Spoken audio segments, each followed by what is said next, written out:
Demin söz olmuşken iş budur, keyfiyyət budur. Gözəl məzahir dayımızdır, məzahir əmmimizdir. Sən çəkim onu. Bu çəkdi mi ki, getdi bu. Çəkmə getdi. Gözəl dayımız, gözəl əmmimiz. Nə tər çəkim, gözəl yerindir. Zəhmədovat kəndindən gəlib inşallah. Gözəl bir əsvar şəhərimizin Zəhmədovat kəndi. Gəl qaqa, gəl, sən də çəkim çəkişə. Gəbəri, gəbəri. Gəbəri qaqa. Ağsaqqalı çəkdi mi? Ağsaqqal da deyil, oğlan çək. Gəbərdə də. Gözəl məzahir dayımızın oğludur. Allah canına dəməsin qaqa. Allah canına dəməsin, Allah şovan versin, Allah xeyirci versin. Aldığınızdan münqat əvəzin versin. Yerimsiz, yerim oldusa görə demirəm. Özümsən ki, hər çəkilişdə hamı bil istəyir. Nə yerin, nə uzaq. Hamımız mənim gözümsə yeriz var, qulluğuzdayam. Elin o bağında özümsən o baş fərqləndirmirəm. İstəyir rayonum olsun, kənar olsun. Gənə qulluğuzdayam hər zaman, hər yerdə. Özümsən. Söhbət o bilsən ki, yəni bundan götürmür. Bundan aldığım mənə pul verdim, vermədim. Söhbət bundan getmir. Mənim kəlməm kəlmə, işim iş, hər şey göz qabağında.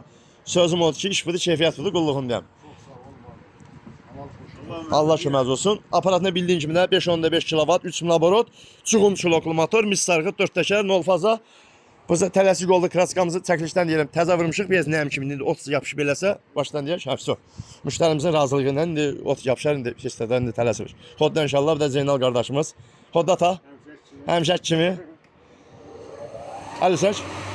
Tok nə qədər? Tok nə qədər tok? Əla, at geçsin, qalın qalın at geçsin. Üstünə də qoymuşuq, onu pütürtürlər, qalın at. At. Dəmbəli hamısını at. At geçsin. Bax 5.5 budur, bax. Dalbadal tullayırsan. At, o hamısını at. Bunu pütür at. Bunu hamısını bir yerdə at. At. Baxım gözəl müştərilər. 5.5 budur. Dayanmadan o tokun ver, otunu at. Sağda 30 dənə, 40 dənə, lap 50 dənə doğra.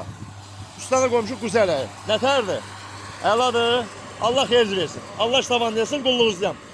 Bir ildə zamanata, bir ildən sonra birdən xarab olar, psaq yanar, motor yanar, psaq qırlar, gətirin, dəyişim. Bir il tutardı, o dövrə söhbət bağlanır. Söhbət bağlanmayıb. 10 ildə işlədim, gənə qulluğuzdayam. Gənə təmir edəcəm, pıspanızı kef eləyin. Oldu. Öpürəm. Allah iştavan versin, aldığınızdan minqat əvəzin versin.